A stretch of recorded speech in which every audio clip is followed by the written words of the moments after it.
currently attending the University of California, Berkeley. Ms. Duval, where did you go to high school? I went to Earhart High School. And while at Earhart, did you have Ms. Gordon as a teacher? Yes, she taught my AP US History class as well as my civics class. Now, while you were in her class, did she ever display any symbols in her room? Yes.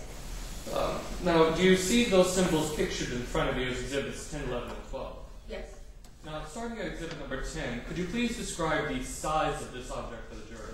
Objection, Your Honor. Outside this witness's scope and unfair extrapolation. According to Rule 2.3, if this is an unfair extrapolation, there is nowhere in the packet where the size of these symbols are discussed. You ruled on the last witness that this admission of this evidence is inadmissible.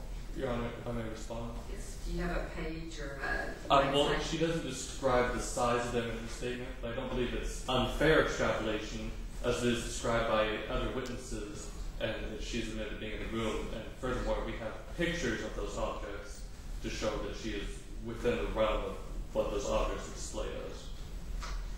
Well, if you can't point me to where in her statement she talks about the size, then the objection is sustained. Thank you, Your Honor. Now, I want to shift your attention more towards the Free Spirit Club. Now, did Ms. Gordon ever talk to you directly about this club? Yes, she approached me in early fall of 2009. And what was the club name? Me and the other students decided to call it Free Spirit Club. And what was your position in the Free Spirit Club? I was the president. What were some of your responsibilities as president of the club? I was in charge of organizing the meetings, making sure everyone had something to do, and making the announcements for the club. Why did you make these announcements? Ms. Gordon said I had to. And what exactly are these announcements? The announcements are read school-wide over the intercom, and they consist of when club activities meet and Objection, Your Honor. The testimony that the witness is giving about the announcements is not in her statement anywhere as to what the announcement said or when she gave them. This is once again outside of her statement and outside of all of the witnesses' statements. Your Honor, again, I believe it is extrapolation, but for mock trial, I don't believe it's unfair extrapolation for the purpose of the competition. Well, for purposes of today's discussion, I think that to the extent you can point me where you think it is in the statement, I'm happy to take a look at it. I have the statements here. Otherwise, the objection will be sustained. Thank you, Your Honor. Now, Ms. Duval, about how often were these announcements supposed to be played? They were played every day. Now, as to the club itself, how often did the Free Spirit Club meet? We met once a week. And exactly what happened at these meetings? We got together and discussed, and we decided which culture we would study that day. And very often the groups would study different parts of it. Now, do you know of anybody who had a problem with the Free Spirit Club? Principal Lowe. And how do you know that Mr. Loman had a problem? Excuse me, Miss Loman had a problem. I remember one afternoon when Principal Loman came barging in and demanding to speak to Miss Gordon. And what did Miss Loman say when she came in that day? You were to remove these. I'm sorry, I'm not quite comfortable with that word apportionment. She said you are to remove these religious symbols. Students should be exposed to this kind of crap, and quite frankly, they disgust me.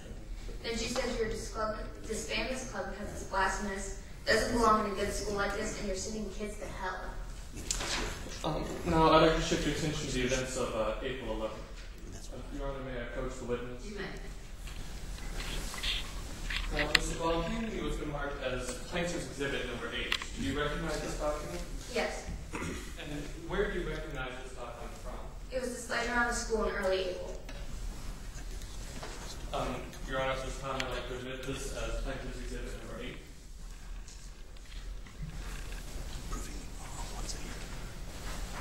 No objection, Your Honor. All right, Exhibit 8 will be admitted. Ms. Duval, did you create this flyer? No. To your knowledge, did anybody in the Free Spirit Club make this flyer? No. And at any time, did Ms. Gordon express approval of this flyer? Objection, Your Honor. Leading. Your Honor, while it's a yes or no question, I don't believe it's leading or suggesting an answer to the witness. Why don't you rephrase the question since this is direct? Thank you, Your Honor. Now, are you aware of anybody who may have expressed approval of the flyer, or do you know of anyone who could have created it? Objection, Your Honor. Outcome question and leading. Why don't you separate those two questions? Thank you. Do you have any knowledge as to who could have created this flyer? No. Thank you. Now, where were you on the morning of April 11th, 2011? I was in the office getting official copies of my transcripts. And are you aware of Quinn Cassens? Yes. Who is Quinn Cassens? Who's Quinn Cassens? She's the secretary to Principal Loman. About how far away is Ms. Cassens' desk from Ms. Loman's office? Approximately 30 feet. And about how far away were you from Ms. Loman's office that morning? I was just a couple of feet. Did you see Ms. Gordon that morning? Yes. And what did Ms. Gordon do? I saw her going to Principal Loman's office. During the course of that meeting with Ms. Loman, did you hear anything? No. And when she left the office, did you have the opportunity to talk to her? Yes. What did Ms. Gordon say to you when she left? Or how did she appear when she left the office? She appeared very frustrated. She was a little red in the face. And did she say anything to you after she left the office? She told me that Principal Loman during the fire did not remove her religious symbols or disband her club. And then what did you learn the next day? I learned that Ms. Gordon had been fired. Thank you, Mr. Ball. No further questions at this time.